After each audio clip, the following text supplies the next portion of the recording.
नमस्कार साथियों, स्वागत है आप सबका श्री जी क्लासेज के इस ऑनलाइन मंच पर। और हिंदी में आज हम एकल शब्द की ही चर्चा कर रहे हैं। इससे पहले मैं एकल शब्दों के बारे में आपको थोड़ा बहुत बता चुका हूं और कुछ और शब्द आपके लिए श्वेत पटल पर उत्कीर्ण है, तो इनका अर्थ देखते हुए ज़रा आज के इस टॉपिक को समझें। गतानुगतिक किसको कहते हैं? तो गतानुगतिक का अर्थ होता है जो परंपराओं को मानता है, जो परंपराएं चली आ रही हैं उनका अनुसरण करने वाला जो होता है वो कहलाता है क्या? गतानुगतिक। तो किसको कहेंगे?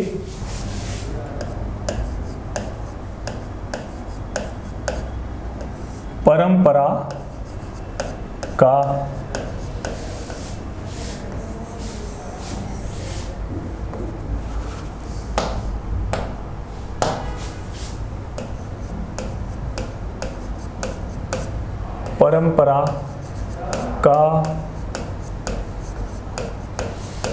अनुसरण करने वाला। आशा करता हूं कि ये पतले पेन से लिखने के बाद भी आपको ये शब्द दिखाई दे रहे होंगे। परंपरा का अनुसरण करने वाला गतानुगतिक कहलाता है। गगनचुंबी, गगनचुंबी कहते हैं गगन को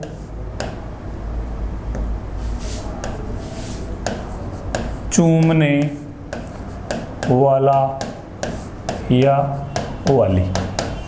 कई सारी जो बड़ी बड़ी इमारतें होती हैं, बड़े टावर वगैरह होते हैं, वो गगन को ऐसा उनकी ऊंचाई की वजह से उनको बोला जाता है क्या कि ये तो गगन को ही चूम रहे हैं, इसलिए गगनचुंबी इमारतों वगैरह को बोलते हैं, आपको पता है।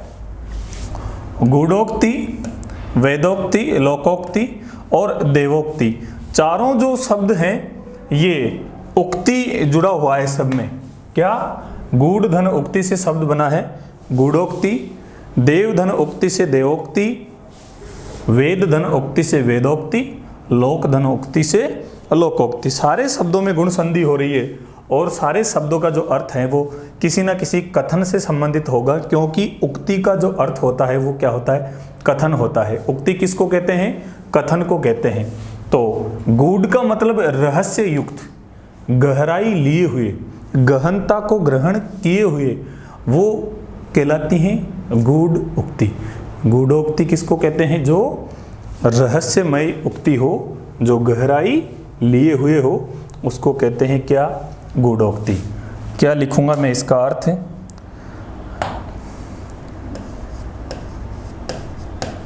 रहस्यमयी उक्ति। उक्ति का अर्थ आपको पता ही है क्या होता है? कथन, कही गई बात। वेदोक्ति, वेदों में कही गई उक्ति या वेदों में कही गई बात। वेदोक्ति क्या हो जाएगी? वेदों का कथन। लोकोक्ति, लोगों में प्रचलित कथन। ये लोगों में प्रचलित बात, प्रचलित उक्ति। ऐसी उक्ति जिसका प्रचलन लोग आमतौर पर अपने बोलने की जो विधा है उसमें करते रहते हैं, वो लोकोक्ति होती है। जैसे लोकोक्ति मुहावरे आपने सुने होंगे, जैसे एक से भले दो, दो से भले चार, ऐसे ये जो लोकोक्तियाँ हैं जो लोगों में चलती रहती हैं, यानी कि लोगों में जो प्रसिद्ध उक्ति हैं वो प्रचलित, वो क्या कहलाती हैं? लोकोक्ति। उसके बाद देवताओं के द्वारा कहा गया कथन। देवोक्ति क्या होती है? देवताओं की उक्ति, यानी कि जो किसके द्वारा बोली गई है? देवता के द्वारा, वो कहलाती हैं देवोक्ति। गंगोत्री, चंपू और चंद्रचूड़। गंगोत्री वो स्थान है जहाँ से गंगा का उद्गम होता है। किसका? गंगा नदी का।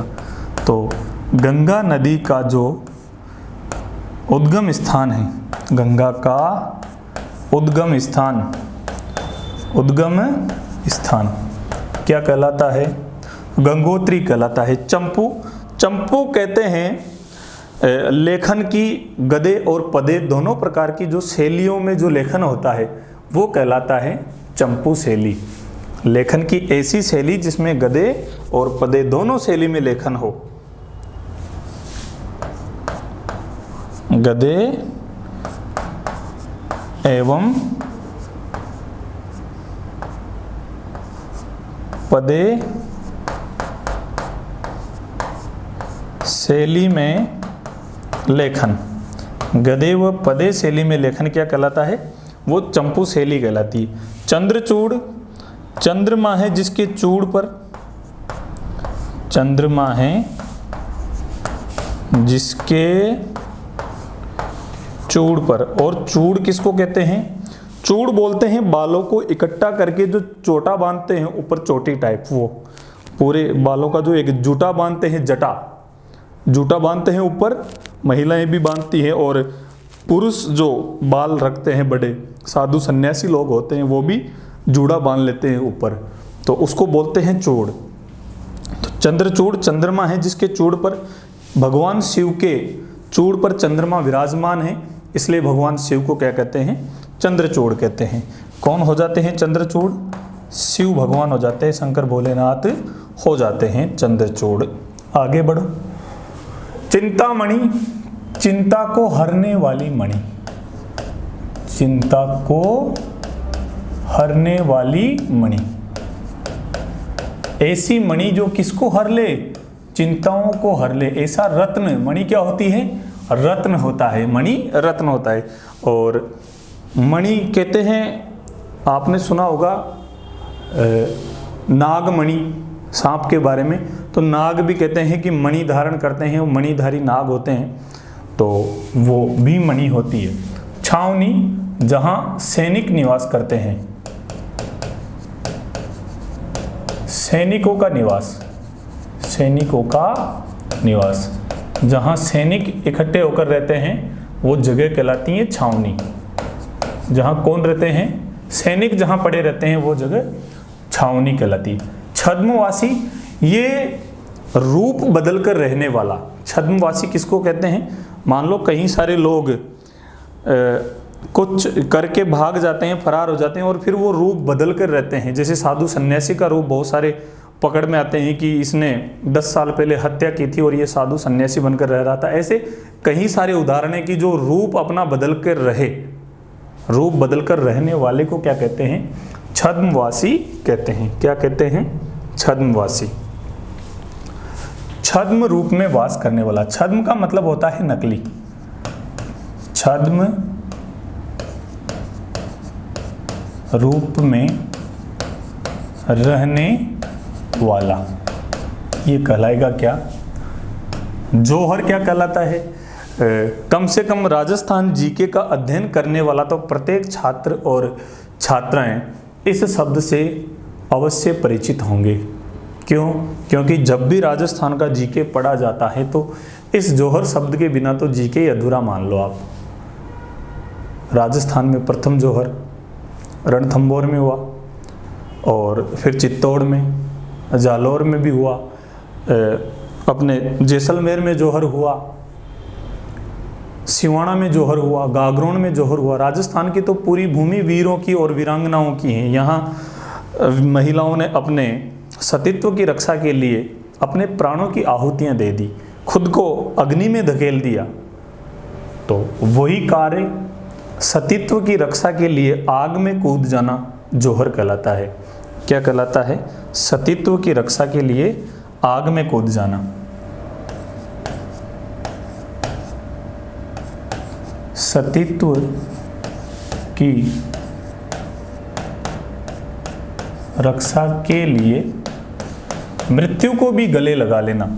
जौहर क्या होता है? सतीत्व की रक्षा के लिए अग्नि प्रवेश। महिलाओं के द्वारा सतीत्व की रक्षा के लिए अग्नि प्रवेश जो होता है वो क्या कहलाता है? जौहर कहलाता है। जौहर कुंड बने हुए होते हैं बड़े। ये जो किले हैं हमारे, इनमें आज भी चित्तौड़गढ़ का किला वगैरह है, यहाँ जौहर कुंड बने हुए हैं। तो सतीत्व की रक्षा के लिए जो अपने प्राणों की आहुति दे दे वही होता है जौहर। जेठोत, जेठोत बोलते हैं जेठ के लड़के को, और जेठ बोलते हैं पति से बड़े भाई को। ये तो आप सब जानते हैं, सामान्य बात है। ज्येष्ठ भ्राता जो होते हैं उनको महिला जेठ बोलती हैं, और उसी का जो पुत्र होता है वो कहलाता है क्या, जेठोत कहलाता है। उसके लिए क्या शब्द प्रयोग में लिया जाता है, जेठोत। और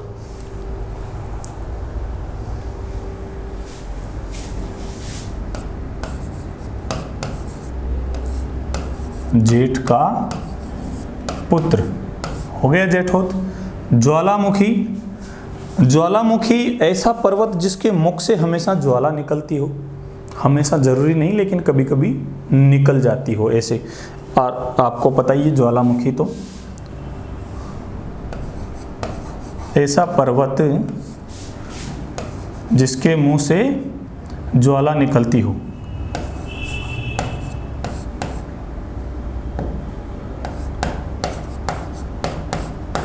हमेशा क्या निकलती रहती हो, ज्वाला, आग निकलती रहती हो। ज्वाला किसको बोलते हैं, आग को बोलते हैं। लावा जहाँ से निकलता हो, पर्वत के मुंह से ज्वाला निकलती हो, जहाँ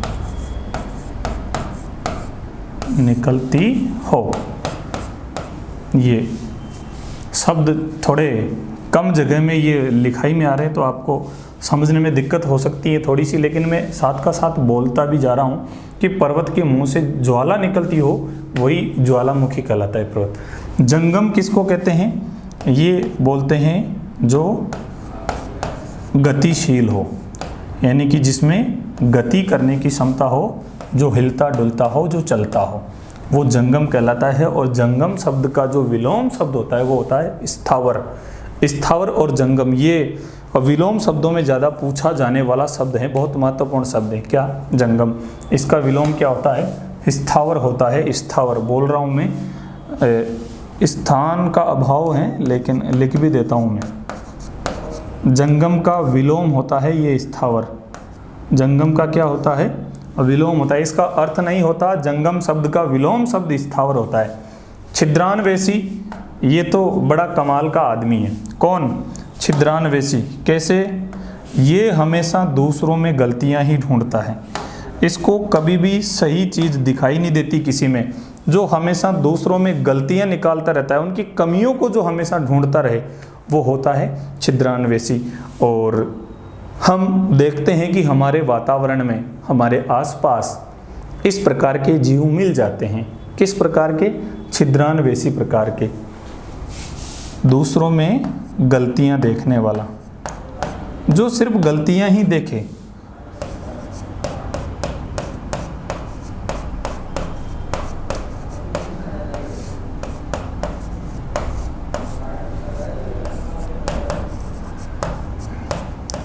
दूसरों में गलतियां ही देखने वाला क्या कहलाता है, छिद्रान्वेषी। अगला शब्द कौन सा है, त्राता। वाह, त्राता का अर्थ होता है रक्षक। त्राता किसको बोलते हैं, रक्षा करने वाला। त्राता कौन हो जाएगा, रक्षा करने वाला। हाँ, त्रिकालज्ञ, तीनों कालों को जानने वाला। तीनों कालों को जानने वाला, यानी कि तीनों कालों की जानकारी रखने वाला क्या कहलाता है, त्रिकालज्ञ। क्योंकि जे जहां पीछे जुड़ जाता है उसका मतलब होता है जानने वाला। तीनों कालों को, भूत भविष्य और वर्तमान तीनों कालों को जो जानता है वो क्या कहलाता है, त्रिकालज्ञ। और तीनों कालों को जो देख सके वो त्रिकालदर्शी कहलाता है। तीनों कालों को देखने वाला, देखने वाला, ये क्या कहलाता है, त्रिकालदर्शी। त्रिकालदर्शी कहलाता है कौन, तीनों कालों को देखने वाला त्रिकालदर्शी। तो देख लो एक बार आप सारे शब्द, गतानुगतिक, गगनचुंबी, गुणोक्ति, वेदोक्ति, सारे के सारे अर्थ उनके सामने लिखे हुए हैं, एक बार आप लोग उन पे दृष्टिपात कर लो, सारे शब्दों को देख लो और समझ लो। देख लिए, चलो चलते हैं, आगे बढ़ते हैं। कुछ और शब्द आपके लिए। टकसाल, जहां सिक्के ढलते थे, आज भी ढलते हैं, कम ढलते हैं, आजकल तो नोट आ गए। पुराने ज़माने में सिक्के ही चला करते थे, चांदी के, सोने के, तांबे के। तो जहाँ सिक्के ढाले जाते हैं वो जगह कहलाती हैं क्या? टकसाल कहलाती हैं।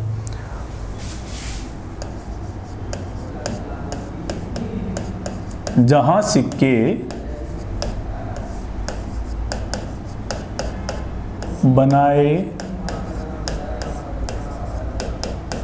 जाते हैं उसे क्या कहते हैं? झबरा किसको बोलते हैं? जिसके बड़े बड़े बाल हो। झबरा जिसके पूरे शरीर पे जिसके क्या हो? बाल हो, उसको बोलते हैं क्या? झबरा।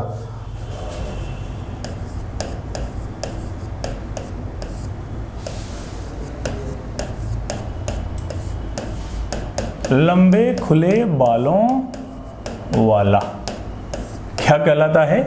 झबरा कहलाता है। तकाबी, ये एक कर होता था। कर क्या?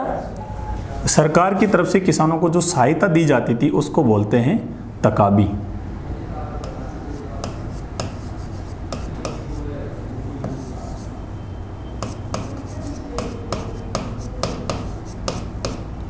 किसानों को प्राप्त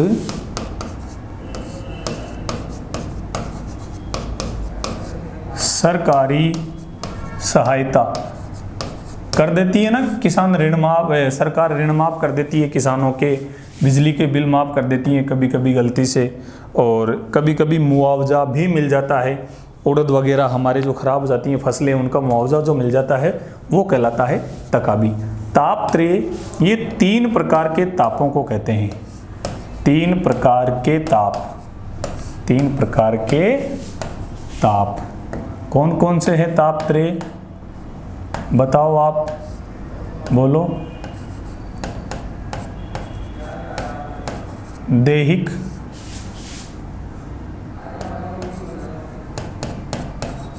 दैविक व भौतिक। 3 ताप माने जाते हैं, दैविक ताप, दैहिक ताप व भौतिक ताप। दैहिक, दैविक और भौतिक। अगला दीक्षित, जिसने दीक्षा ले ली हो, जिसने दीक्षा ले ली हो वो कहलाता है दीक्षित। और ब्राह्मणों में एक वर्ग भी होता है दीक्षित, जिसने दीक्षा ले ली हो वो कहलाता है दीक्षित। अगला शब्द कौन सा है? त्रिकुटी। ये त्रिकुटी इसको बोलते हैं, ये जगह जहां तिलक लगाते हैं, दोनों जो हमारी भौहें हैं, भौरे हैं जो, जिनको बोलते हैं भ्रुकुटियां, जिनको बोलते हैं, इनके मध्य का जो स्थान है ये हो क्या कहलाता है? त्रिकुटी कहलाता है। तो इसके लिए मैं क्या लिखूंगा? दोनों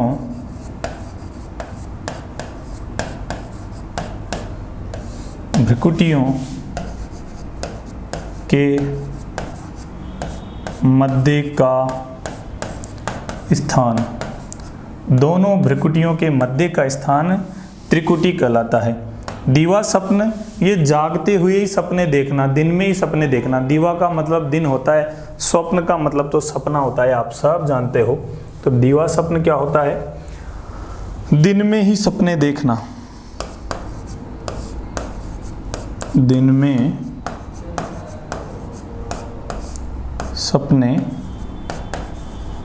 देखना। दिन में सपने देखना क्या कहलाता है? दीवा स्वप्न। देव शब्द आया है, थोड़ा यहाँ व्याख्या कर देता हूँ। इस देव का अर्थ होता है भाग्य।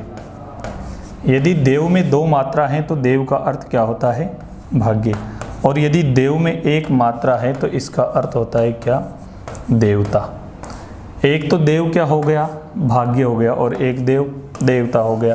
दोनों शब्दों को याद रखें सर्वदा। और देवज्य, अब देखो दो मात्रा वाला आ रहा है तो देवज्य इसका अर्थ क्या हो जाएगा, भाग्य को जानने वाला। जे का मतलब जानने वाला, देव का मतलब भाग्य, दो मात्रा वाला देव है, तो इसका अर्थ यहाँ लिखते हुए चल ही रहे हैं, भाग्य को जानने वाला।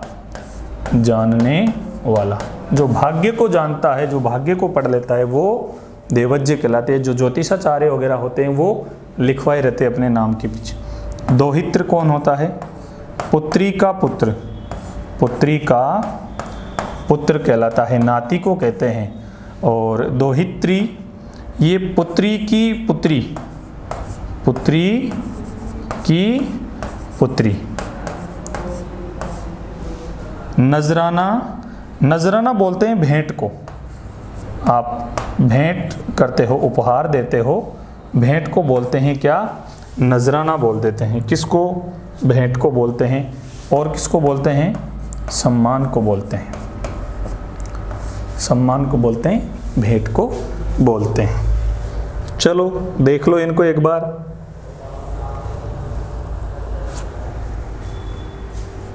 हाँ, तीनों के तीनों शब्द अति महत्वपूर्ण। सर्वप्रथम तो ये धीर ललित, धीरोदत्त और धीरोदात। धीर अलग कर दो और ललित अलग कर दो।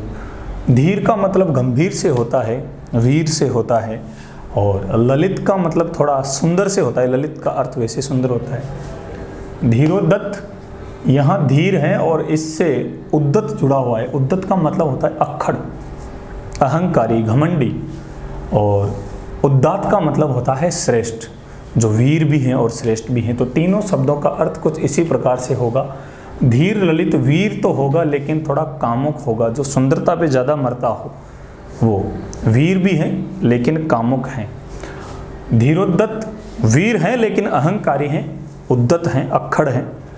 और धीरोदात्त वीर भी हैं और श्रेष्ठ गुणों से संपन्न भी है। तो शुरू से ही देख लो, धीर ललित, वीर किंतु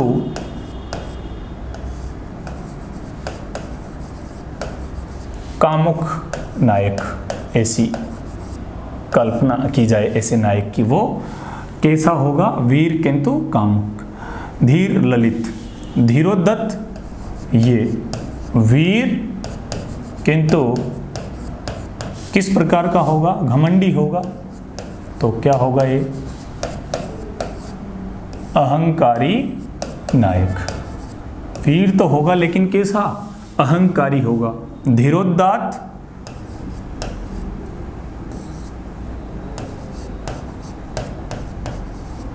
श्रेष्ठ गुणों से संपन्न नायक।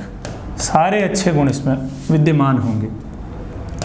गुणों से संपन्न नायक। नटराज,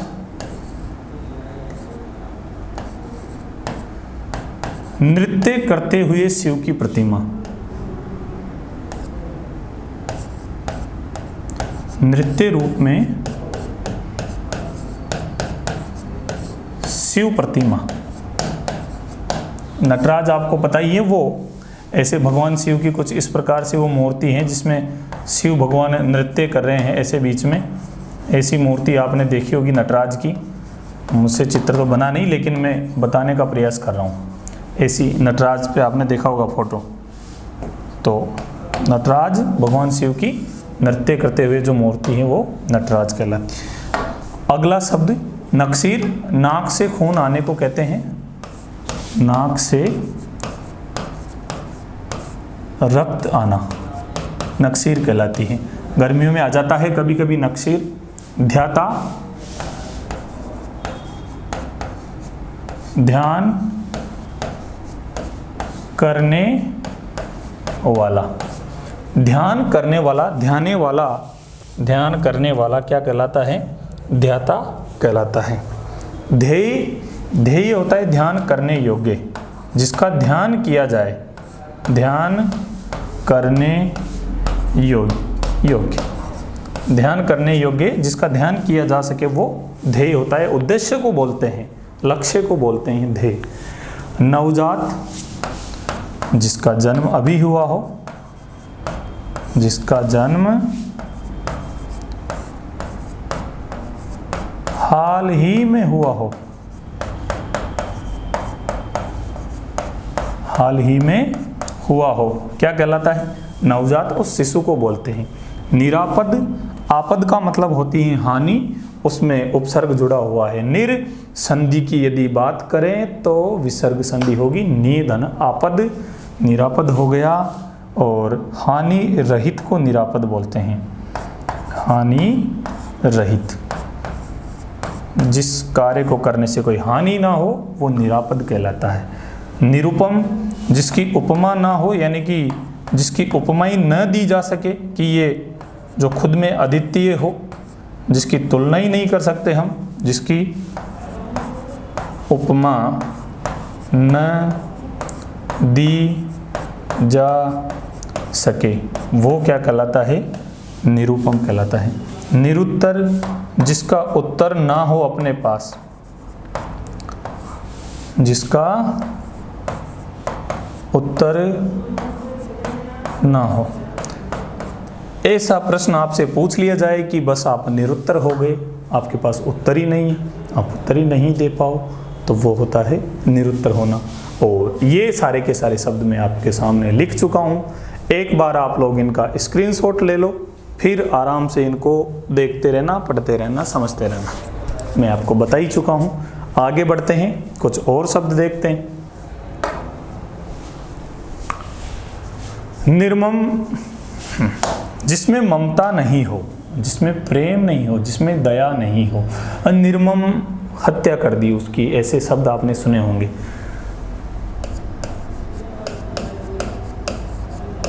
जिसमें ममता नहीं हो। अरे ममता किसी का नाम नहीं लिख रहा मैं यहाँ, ममता का मतलब ममत्व, प्रेम। ममता नहीं हो, वो क्या कहलाता है? निर्मम।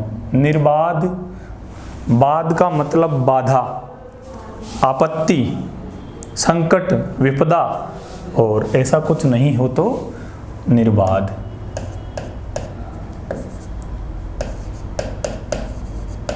बाधा रहित, बाधा रहित के लिए क्या शब्द होगा? एक निर्बाध। नास्तिक, ये भगवान पर विश्वास न करने वाला, करने वाला। भगवान पर जो विश्वास ना करे वो नास्तिक कहलाता है, और जो भगवान पर विश्वास करता हो वो आस्तिक कहलाता है। निरामिष, मांस का भक्षण नहीं करने वाला।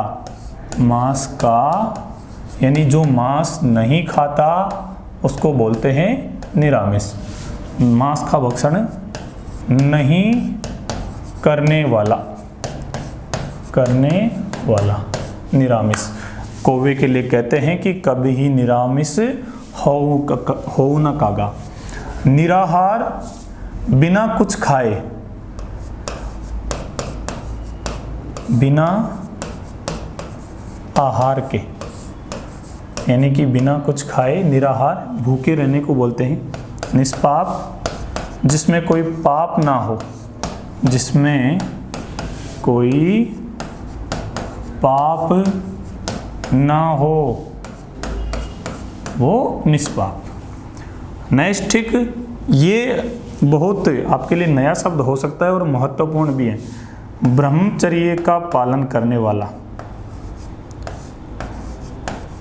ब्रह्मचर्य व्रत का पालन करने वाला, वो नैष्ठिक कहलाता है, जो ब्रह्मचर्य व्रत का पालन करता हो। नेपथ्य, ये रंगमंच में पर्दे के पीछे का जो स्थान होता है, रंगमंच जहाँ रंगकर्मी अपनी कलाओं से लोगों को रिझाते हैं, लोगों को प्रसन्न करते हैं, उनका मनोरंजन करते हैं, उनको संदेश देते हैं, वो होता है रंगमंच, जहाँ रंग दिखाए जाते हैं, जहाँ अपनी कला प्रदर्शित की जाती है। और उस रंगमंच पे आपको पता है पर्दा लगा रहता है, पर्दे हटते रहते हैं, कलाकार बाहर आते रहते हैं, अपनी कलाएं दिखाते रहते हैं। उस पर्दे के पीछे जहाँ कलाकार लोग तैयार वगैरह होते रहते हैं तो वो जगह कहलाती है नेपथ्य। और नेपथ्य आपने बहुत सी बार सुना होगा, पढ़ा होगा शब्द। तो रंगमंच पर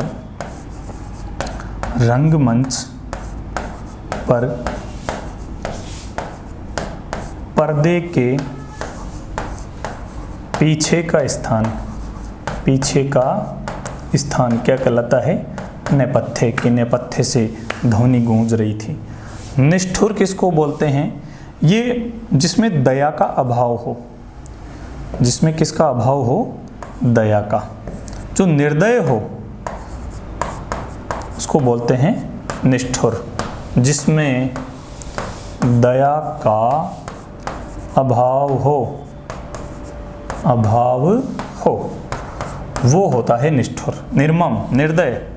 पटाक्षेप, रंगमंच पर पर्दे का गिरना। ये रंगमंच से संबंधित ही फिर शब्द आया एक, रंगमंच पर पर्दे का गिरना, यानी कि नाटक के समापन पर जो पर्दा गिराया जाता है वो कहलाता है पटाक्षेप। समाप्ति को बोलते हैं रंगमंच पर पर्दे का गिरना। समाप्ति को भी क्या बोलते हैं? पटाक्षेप बोल देते हैं। और रंगमंच का जो पर्दा होता है उसको क्या बोलते हैं? यवनिका बोलते हैं। क्या? यवनिका। हाँ, अगला शब्द देखो आप, धर्मादा। ऐसा स्थान जहाँ अन्न वस्त्र वगैरह मुफ्त में बांटे जाते हैं। अन्न वस्त्र आदि जहाँ मुफ्त में बांटे जाते हैं वो स्थान धर्मादा कहलाता है। अन्न वस्त्र जहाँ मुफ्त मिले वो जगह क्या कहलाती है? धर्मादा। पश्चाताप, ये पछताने को बोलते हैं, पछतावे को बोलते हैं। किसको? पछताना। गलती करने के बाद फिर उस गलती के ऊपर पछताना, ये पश्चाताप कहलाता है। क्या? गलती के उपरांत होने वाली जो मानसिक पीड़ा होती है वो पश्चाताप कहलाती है।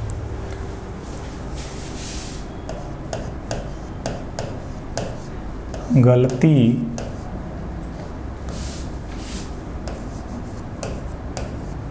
के उपरांत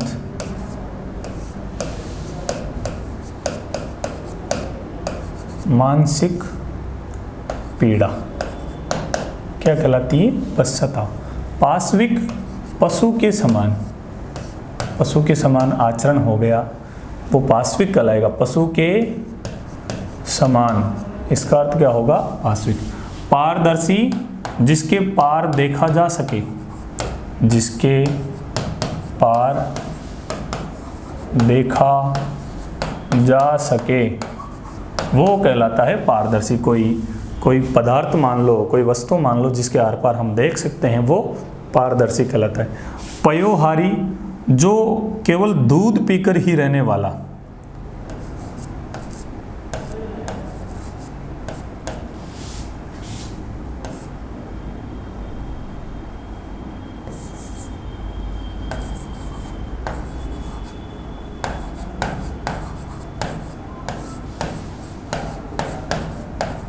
केवल किसका सेवन करे? दूध का ही सेवन करे। छोटा बच्चा भी होता है और बहुत सारे लोग प्रण भी लेते हैं जो पयोहारी हो जाते हैं, केवल दूध पीते हैं, कोई सा भी भोजन नहीं करते और कहते हैं कि जो दूध है, जो दुग्ध है वो संपूर्ण आहार माना जाता है। यानी कि वो आपको सारे जो आहार आप लेते हो उसकी पूर्ति कौन कर सकता है? अकेला दूध कर सकता है। ये दूध की क्षमता है। पांडुलिपि, हाथ से लिखी गई लिपि। हाथ से लिखी गई वो लिपि क्या कहलाती है? पांडुलिपि। बहुत सारे ग्रंथ मिलते हैं, बहुत सारी चीज़ें मिलते हैं अपने को पांडुलिपि में। तो जो ग्रंथ हाथ वगैरह से लिखे जाते हैं वो पांडुलिपि होती। प्रत्युत्पन्न मति, तुरंत उत्पन्न होने वाली मति। मति बोलते हैं बुद्धि को, मति बोलते हैं प्रज्ञा को। तो ऐसी बुद्धि जो तुरंत उत्पन्न हो जाए, कोई चीज़ आपसे पूछे और तुरंत आप उसका फटाक से जवाब दे दो जिससे पहले कि सवाल खत्म ना हो, तो वो होती है प्रत्युत्पन्न मति। तो शीघ्र उत्पन्न होने वाली मति, शीघ्र उत्पन्न होने वाली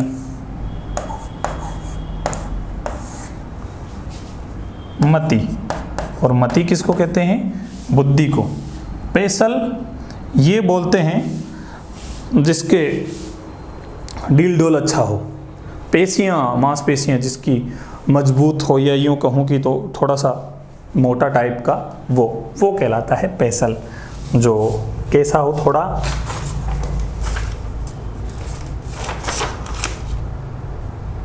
हिष्ट पुष्ट हो थोड़ा।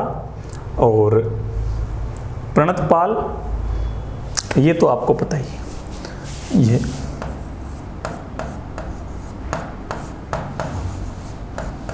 हृष्ट पुष्ट। प्रणतपाल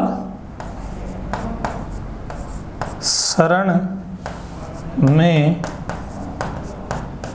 आए हुए की रक्षा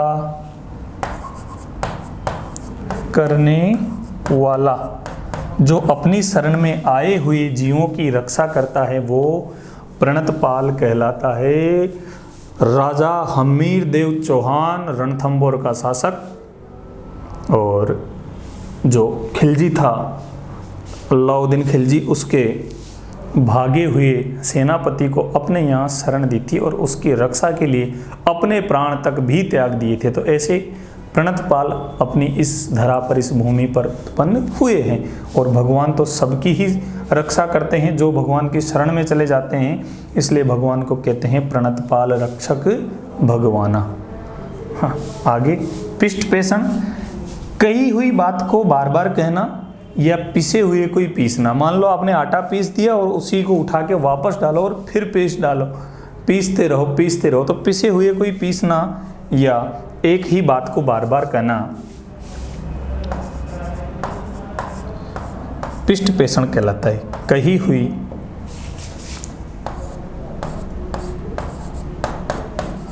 बात को बार बार कहना, कही हुई बात को बार बार कहना या पिसे हुए को पीसना, पिसे हुए को पीसना।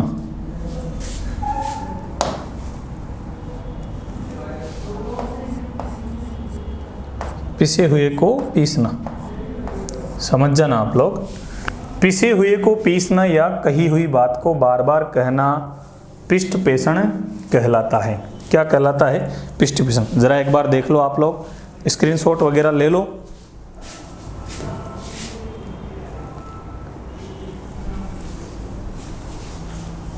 देख लिया? चलो,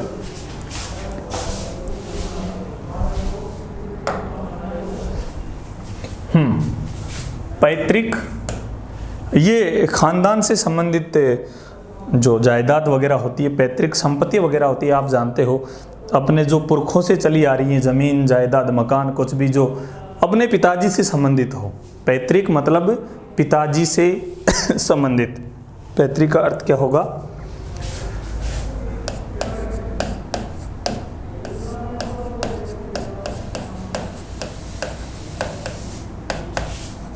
पिता से संबंधित, कोई भी ले लो, संपत्ति ले लो, कोई और चीज ले लो। पृष्ठव्य, ये क्या होता है? पूछने योग्य। कोई प्रश्न है वो पूछने योग्य है तो वो पृष्ठव्य कहलाएगा, कोई बात है पूछने योग्य है तो पृष्ठव्य कहलाएगी। परिव्राजक, ये घूम फिरकर जीवन यापन करने वाला साधक को कहते हैं, साधु को कहते हैं परिव्राजक। घूम फिरकर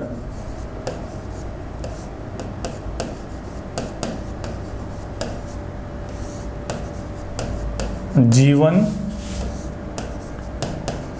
यापन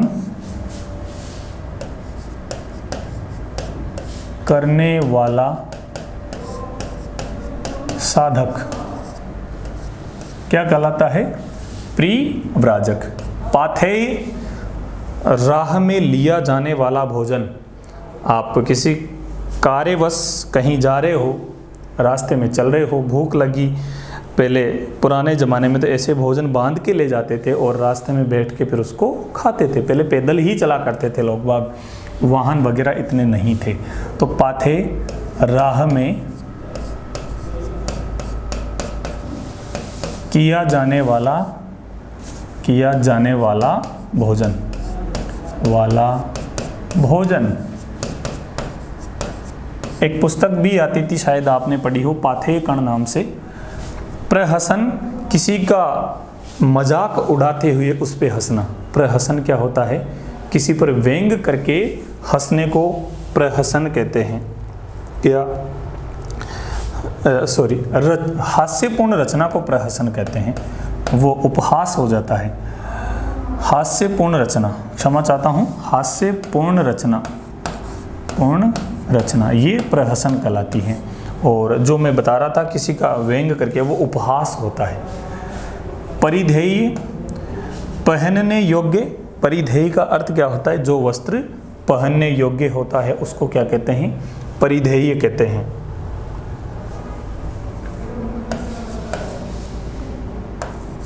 पहनने योग्य या धारण करने योग्य। प्रमेय, सिद्ध किया जा सके जिसको, सिद्ध करने योग्य। जिसको सिद्ध किया जा सके वो प्रमेय होता है, और जिसको सिद्ध नहीं किया जा सके वो अप्रमेय होता है। पर मुखापेक्षी, ये हमेशा दूसरों का मुंह ताकता रहता है, कि जिसको खुद को कुछ नहीं सूझता। पर मुखापेक्षी, दूसरों का मुंह हमेशा ताकता रहने वाला।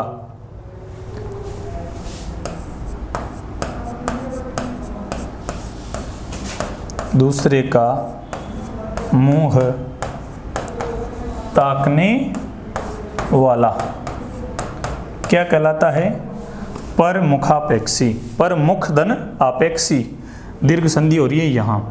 प्रवासी, ये प्रवासी होता है दूसरे देश में वास करने वाला, जो दूसरे देश में रहता हो। दूसरे देश में वास करने वाला। और फणींद्र, सांपों का राजा होता है, सर्पों का स्वामी होता है। शेषनाग को कहते हैं सर्पों का स्वामी। कौन है? शेषनाग, वो फणींद्र है। प्राग ऐतिहासिक, इतिहास से भी पूर्व का। इतिहास से भी पूर्व का। प्राग का मतलब होता है पूर्व, पहले का। जब इतिहास लिखा भी नहीं गया था उससे पहले का जो काल है प्राग ऐतिहासिक काल कहलाता है। समय की घटनाएं प्राग ऐतिहासिक घटनाएं कहलाती हैं। तो प्राग ऐतिहासिक हो गया इतिहास से भी पहले का। और पूर्वोक्ति, ये पूर्व में कहा गया कथन, पूर्व में कही गई उक्ति, पूर्व में कहा गया कथन क्या कहलाता है? पूर्वोक्ति कहलाता है। प्रत्युपकार, उपकार के बदले उपकार। कोई आपके साथ भलाई करे, आप भी उसके साथ भलाई करो तो प्रत्युपकार हो जाता है। उपकार के बदले उपकार। उपकार किसको कहते हैं? भलाई को बोलते हैं। प्रायद्वीप, ये तीन ओर जल से घिरा भूभाग। इसके तीन ओर क्या होगा? पानी होगा। जैसे आपको पता है ना, हमारा भारत तीन ओर से जल से घिरा हुआ है, इसलिए प्रायद्वीपीय भारत कहलाता है। मध्य भारत से नीचे की जो भूमि है ये क्या कहलाती है? प्रायद्वीपीय भारत। इधर अरब सागर है, इधर बंगाल की खाड़ी, नीचे हिंद महासागर है, तो ये भारत भी हमारा प्रायद्वीप है। और तीन ओर जल राशि से घिरा हुआ स्थान क्या कहलाता है? प्रायद्वीप कहलाता है। तीन ओर जल से घिरा भूभाग, भूभाग क्या? प्रायद्वीप। फलाहारी, फल का ही सेवन करने वाला, अरे जो केवल फल ही खा के जिंदा रहे, जो फल खाकर ही जिंदा रहे, सेवन करने वाला, वो फलाहारी कहलाता है। एक बाबा हुआ करते थे पहले फलाहारी। ब्यालू, ये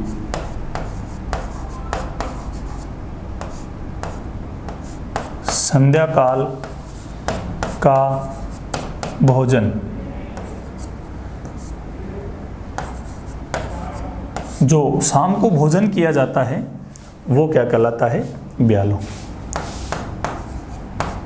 अरे भग्न हृदय किसको बोलते हैं? जिसका हृदय टूट गया हो। आजकल तो रोज ही टूटता है, टूट गया हो। क्यों टूटता है? क्योंकि हम प्रेम के पुजारी हो गए, फिल्में देख देख कर रोज प्रेम करते हैं, रोज टूट जाता है। क्या? हृदय टूट जाता है, दिल टूट जाता है। आप तो दिल, हाँ, प्यार किया, दिल टूट गया। दो दिल होते तो एक टूट जाता तो एक रह जाता, ऐसा कुछ घटनाक्रम घटता है। तो भग्न हृदय, जिसका हृदय टूट गया हो, जो भग्न हो गया हो, जो खंडहर हो गया हो। खैर, अच्छी उक्तियां हैं, आप केवल उक्तियों पे ध्यान दीजिए, प्रैक्टिकल कुछ भी मत सोचिए। भारोपीय, भारत व यूरोप से संबंधित, अरे दोनों देशों से संबंधित कोई भी घटना, कोई भी बात भारत व यूरोप से संबंधित कोई भी चीज़ है वो भारोपीय कहलाएगी। भारत व यूरोप से संबंधित। भग्नावशेष, ये किसी भी चीज़ के टूटने के बाद उसके जो अवशेष बचते हैं वो क्या कहलाते हैं? भग्नावशेष। टूटे फूटे अवशेष, टूटे हुए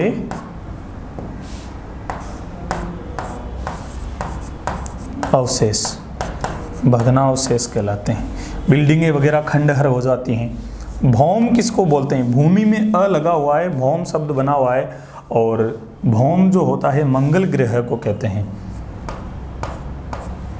यूं कहूं कि भूमि के पुत्र को कहते हैं, और मंगल भूमि का पुत्र माना जाता है। भूमि का पुत्र, भूमि का पुत्र, और किसको कहते हैं? मंगल ग्रह को।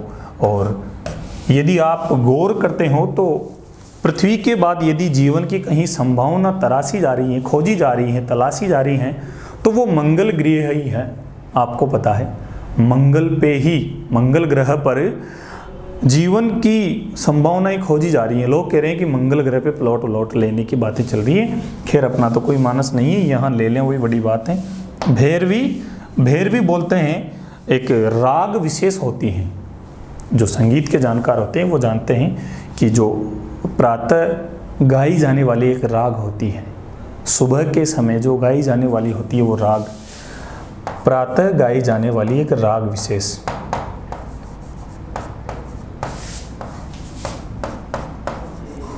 गाई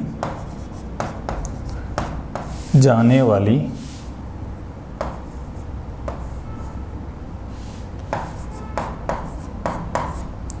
राग विशेष कौन सी? भैरवी। भैरवी राग प्रातः गाई जाती है। देख लो एक बार आप सारे शब्दों को।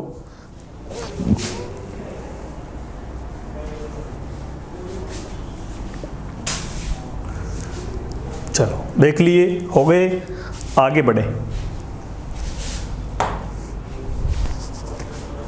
हाँ, भेषज थोड़ा खींच लेते हैं जल्दी जल्दी, नहीं तो बहुत लंबा हो जाएगा वीडियो।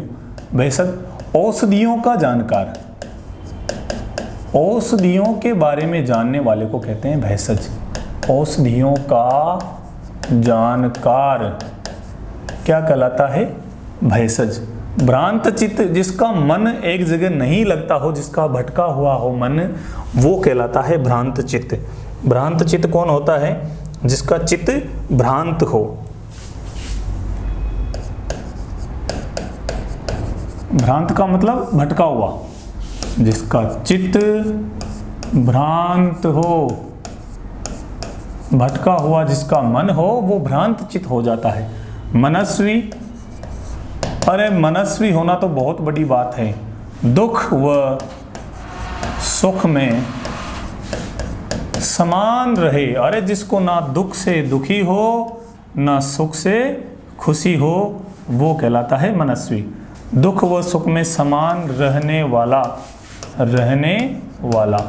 मनस्वी होना बहुत बड़ी बात है साहब। मनस्वी ऐसे ही नहीं बना जाता। जो दुख और सुख दोनों स्थितियों में कुछ बदले ही नहीं उसका, वो मनस्वी होता है।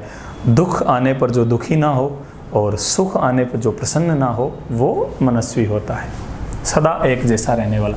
महोदधि अपार जल राशि को बोलते हैं, समुद्र को बोलते हैं। महाउदधि सागर को बोलते हैं। अपार जल राशि अर्थात सागर, और सागर किसको? समुद्र को कहते हैं। मुद्रास्फीति, मुद्रा का अधिक प्रचलन, मुद्रा का अधिक प्रचलन क्या कहलाता है? प्रचलन मुद्रास्फीति कहलाता है। फिर क्या होता है? फिर नोटबंदी होती है इसके बाद। मृत्युंजय, मृत्यु पर विजय प्राप्त करने वाले, मृत्यु पर जीत प्राप्त करने वाले, यानी कि मृत्यु को जीतने वाले भगवान शिव को कहते हैं क्या? मृत्युंजय। मनस्ताप, मन की असीम पीड़ा, मन की असीम पीड़ा को कहते हैं, वेदना को कहते हैं, दुख को कहते हैं। मन की असीम पीड़ा, ऐसी पीड़ा जिसकी कोई सीमा ना हो, मन की असीम पीड़ा मनस्ताप कहलाती है। यूप, यज्ञ स्थल पर खड़ा किया गया स्तंभ, यज्ञ में एक खंबा, एक धर्म स्तंभ खड़ा किया जाता है, उसको यूप कहते हैं। यज्ञ स्थल पर, यज्ञ स्थल पर खड़ा किया गया स्तंभ, स्तंभ क्या कहलाता है? युग कहलाता है। युग दृष्टा बहुत ही महत्वपूर्ण शब्द है। युग को देखने वाला, युग दृष्टा कौन होता है? अरे जो युगों को ही देख ले वो युग दृष्टा कहलाता है। अपने युग का ज्ञान रखने वाला, अपने युग का ज्ञान रखने वाला, रखने वाला। यायावर, घूम फिरकर जीवन जीने वाला। और यायावर कहाँ है? हाँ ये घूमकर जीने वाला, जो घूमता रहे और जीता रहे, मस्त रहे, ना जिसका कोई घर हो ना कोई ठिकाना हो। मेरा नहीं कोई ठोर ठिकाना में आवारा एक बंजारा, मेरा पूछो पता ना दिलदारा में आवारा एक बंजारा। उस टाइप का जो होता है, जो घूम फिर कर जीवन जीता है, वो यायावर कहलाता है। यमल, यमल या यमला बोलते हैं जुड़वा भाई बहनों को। जो जुड़वा होते हैं, जुड़वा भाई या बहन, भाई बहन। अब जुड़वा दो भाई हो सकते हैं, दो बहनें हो सकते हैं, एक भाई एक बहन हो सकता है। यमल या यमला उसी को बोलते हैं। और एक फिल्म भी आई थी यमला पगला, अब आपको पता है आगे कि दीवाना है। यावत जीवन, जीवन भर को बोलते हैं यावत जीवन। जीवन भर, पूरे जीवन में कोई भी जो घटना घटती है वो यावत जीवन। राजस्व विभाग, राजस्व बोलते हैं धन को। राजस्व किसको बोलते हैं? धन को। राजस्व एकत्र करने वाला जो विभाग होता है वो राजस्व विभाग कहलाता है। राजस्व एकत्र करने वाला विभाग। अरे फिल्म की आवाज तो यहां भी आ रही है, आवाज कम कर लो। जबरदस्त रतौंदी। हाँ, ये एक रोग होता है जिसमें रात्रि में दिखाई नहीं देता। रात्रि में दिखाई नहीं देने वाला एक रोग होता है। ऐसा रोग जिसमें रात्रि में दिखना बंद हो जाता है, दिखाई नहीं देता। रात्रि में दिखाई नहीं देता जिस रोग में, वो रतौंधी रोग होता है। विटामिन ए की कमी से होता है, आप सब जानते हो। वज्राघात, वज्र बोलते हैं कि कठोर हथियार था इंद्र के पास, तो वज्र से आघात यदि हो जाए, वज्र की जो चोट लग जाए, वज्र की चोट अत्यंत दुख को बोलते हैं।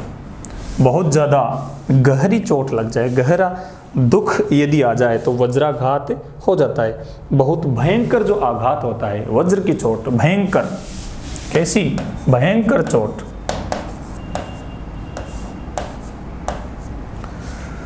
वादी, वाद दायर करने वाला, याचिका दायर करने वाला, याचिका दायर करने वाला, रिपोर्ट देने वाला। अपने शब्दों में कहें, अपनी भाषा में, तो जो रिपोर्ट देता है कि साहब मेरे साथ इसने ये किया वो किया, तो वाद दायर करने वाला वादी कहलाता है। वाग्मी, अधिक बोलने वाला, अधिक बोलने वाला, अधिक बोलता है ये। वज्रपाणी, जिसके हाथ में वज्र हो, और वज्र किसके हाथ में है, इंद्र के हाथ में, तो वज्रपाणी कौन हो जाएगा, इंद्र, देवताओं का राजा। अधिक बोलने वाला वाग्मी होता है, तो अधिक बोलने वाला ही वाचाल होता है। अधिक बोलने वाला, अब आप कहोगे कि अधिक बोलने वाला ही वाग्मी है और अधिक बोलने वाला ही वाचाल है। अधिक बोलने वाला वाग्मी भी है, वाचाल भी है, तो फिर अंतर क्या है? अरे ये थोड़ा अच्छा है और ये थोड़ा क्या है, ये अच्छा नहीं माना जाता। कौन? वाचाल। तो फिर अच्छा कौन माना जाता है? वाग्मी। वाग्मी अधिक बोले लेकिन काम का बोले। वाग्मी तो कौन होगा? अधिक तो बोलेगा लेकिन सारी चीज़ें जानकारी होंगी, काम की होंगी, अच्छी बातें होंगी। और वाचाल अधिक बोलेगा लेकिन बिना मतलब के जो बड़बड़ करता रहता है, जिसके आते ही हम माथा पकड़ लेते हैं कि अभी ये पता नहीं कब जाएगा और कब तक अपना सिर दुखाएगा। तो ऐसा जिसके बोलने से हम दुखी हो जाते हैं वो तो वाचाल। और जिसके बोलने पे सुनने का मन करता रहे हमेशा कि वाह क्या बोल रहा है, सुनते ही जाएं, तो वो होता है वाग्मी। तो ये दोनों शब्द हो गए और इसी के साथ ये सारे शब्द हो गए और इसी के साथ आज के सेशन का भी पटाक्षेप होता है। दीजिए इजाज़त, तब तक के लिए मिलते हैं अगले सेशन में। बहुत बहुत धन्यवाद।